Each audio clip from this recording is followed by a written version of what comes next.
All right, so let's kick things off with a question for you. Think about those heroes we all love, from books, movies, games, whatever.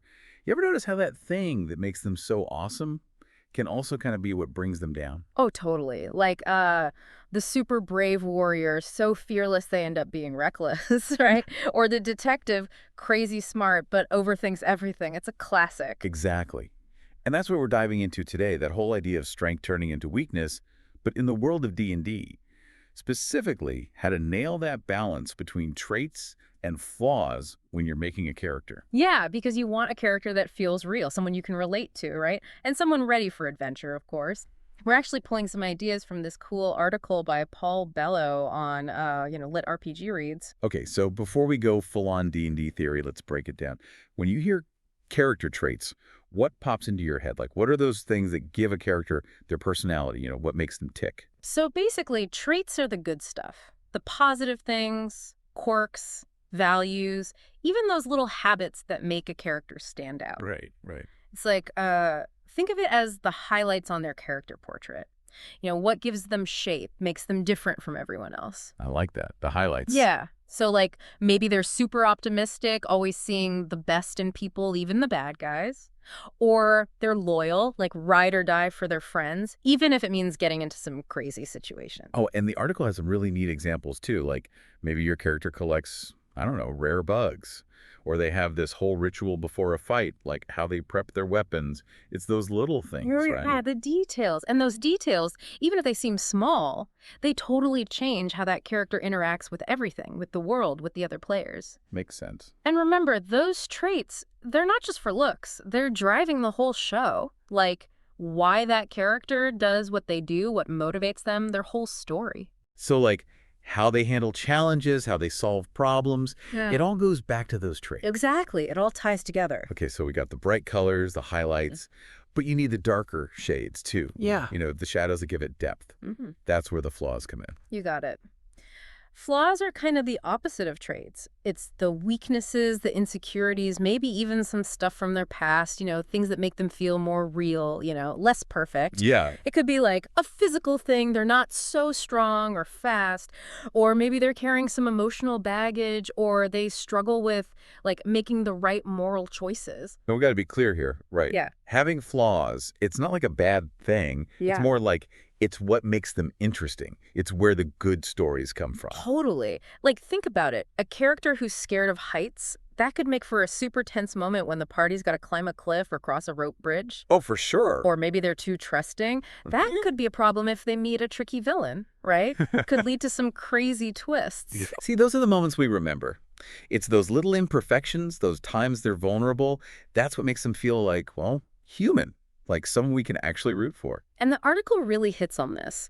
Choose traits and flaws that are interesting, unique, but that also fit with who the character is. Their background, their class, the whole picture. Right. You want it to make sense, right? Yeah, you can't have a paladin who's also a total slacker. Yeah. Doesn't quite add up. Yeah, exactly. It's gotta be believable. So, paladin who's all about justice, super faithful, but maybe that leads to being a little too judgmental or not seeing that sometimes things aren't black and white. You know what Yeah, I I getcha. It's Yeah. like those good things, those strengths, they can turn into weaknesses depending on the situation, and that's what can make a character grow and change. And another thing the article mentioned, don't go for the super obvious, like instead of just brave, think about what kind of brave they are. Right. Are they fearless in a fight, but terrified of spiders? Little things like that. It's those little quirks that make them feel real, like a person with their own story. For sure. And don't forget how those traits affect the group, the whole party dynamic. Someone who's a great storyteller, they're going to be the life of the party. Yeah.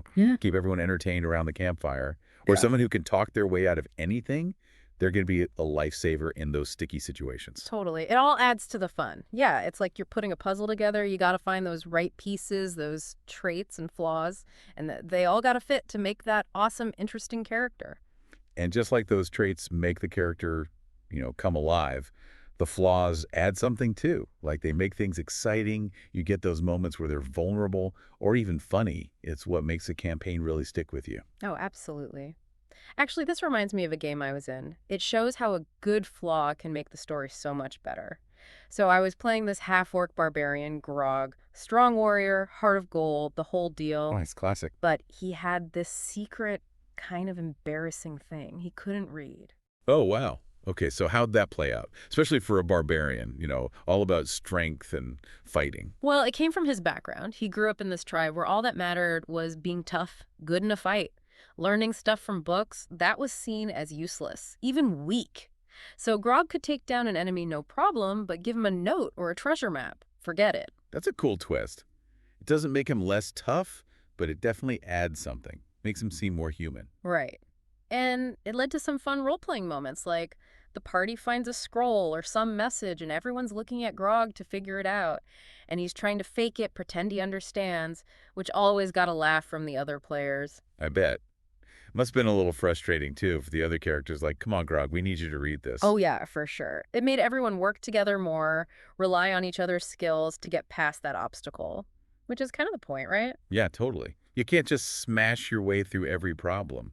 Sometimes you got to use your brain or someone else's. Exactly. There was this one time we were looking for this lost temple deep in the jungle. We had a map, but it was in this old language nobody could understand. Except Grog, who couldn't read anything. That sounds like a recipe for disaster. Oh, it was. We were totally lost for hours, wandering around that jungle.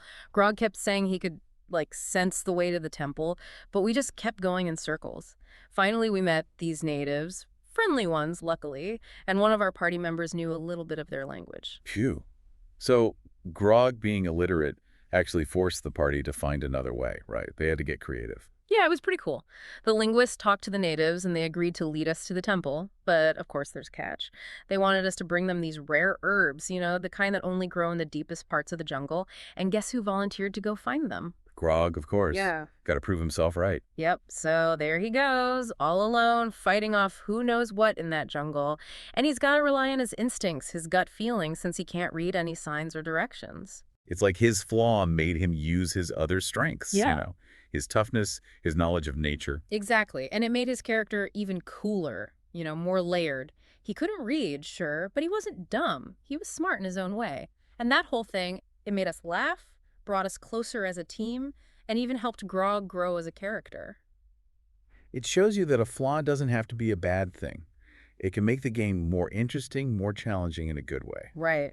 And the article talks about this too. Flaws should be there to make the story better, not mess things up for everyone. Like a character who's always stealing from the party, that's just going to cause problems. Yeah, nobody wants that. It's got to Yeah. be a balance, make things exciting, but not ruin the fun for everyone else. It's really a team effort between the player and the DM to make those flaws work, to make them a part of the story that everyone enjoys. Like adding spice to a dish, right? Mm-hmm. A little bit goes a long way, but too much and it ruins the whole thing. Perfect analogy. Now, another thing the article talks about is avoiding those, cliche flaws. We've all seen them, right? The dark and brooding hero with a tragic past, or the rogue who's always cracking jokes. Yeah, you see that stuff everywhere. It gets old after a while. So how do you make even a common flaw feel fresh? You gotta find those little details, the things that make a character unique, not just a copy of something you've seen before. It's like always ordering the same thing at a restaurant. You might like it, but eventually you want to try something new, something that surprises you. Exactly. So the article suggests giving them a backstory that you wouldn't expect, or motivations that are different, even hobbies that don't fit their stereotype. Like, instead of just greedy, maybe they secretly love collecting butterflies, or they use their money to help struggling artists. It makes them more interesting, more human. I see what you mean. It's not just greedy, it's more complicated than that. Exactly. Or let's say your character's a wizard, but they're really cowardly. Instead of just being afraid of getting hurt, maybe they have this huge fear of messing up a spell because something bad happened in the past. It gives them more depth, makes you understand them better. Those little details, they really make a difference. It's what makes a character feel real, like they have their own thoughts and experiences. And those details can lead to some really cool role-playing moments, too. Like, that cowardly wizard has to do this super important spell, but they're terrified of failing. Or that greedy rogue has to choose between getting rich and helping someone they admire. It's like they're fighting with themselves, right? Those are the choices that make them grow and change. And that's what the article says is important. Playing those flaws well without causing too much trouble for the game. It's about finding that balance between having fun with the story and being a good player who doesn't ruin things for everyone else. So how do you do that? Any tips from the article on how to role-play those flaws without going overboard? Well, the article says the key thing is communication. Talk to your DM, talk to the other players, let them know how you see your character's flaws playing out, and be open to their ideas too. It's like turning something that could be a problem into like a team effort, you Yeah. know? Everyone working together to make the story better. Exactly.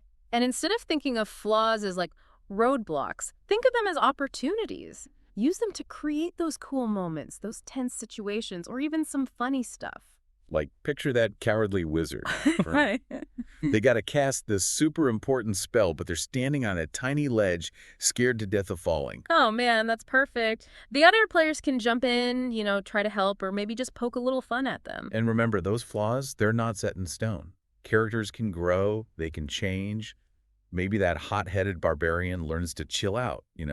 Maybe they find a better way to deal with their anger. It's all part of their journey, right? Makes their victories even more awesome when they overcome those challenges. It's like that saying, it's not about never falling, it's about getting back up when you do. So true. And when it comes to D&D, those falls, those times when a character messes up, they're often the most fun, the most memorable. It gives everyone a story to tell later on. So to bring it all back, that question we started with, can a strength become a weakness? I think we've seen that it definitely can. Yeah. And it's that balance between the good and the bad that makes our characters feel real. It's those imperfections, those flaws that make them relatable, that make us want to cheer for them. It's what makes them the heroes we love, even with all their faults. Big thanks to LitRPG Reads and Paul Bello for that awesome article. Gave us a lot to think about. Totally agree. If you're looking for more cool D&D stuff, their website is the place to be. Now, we want to hear from you. What's the most memorable character flaw you've seen in a game, whether you were playing or DMing? What are some creative ways you've seen those flaws used to make the story better? Head over to the comments and let's chat.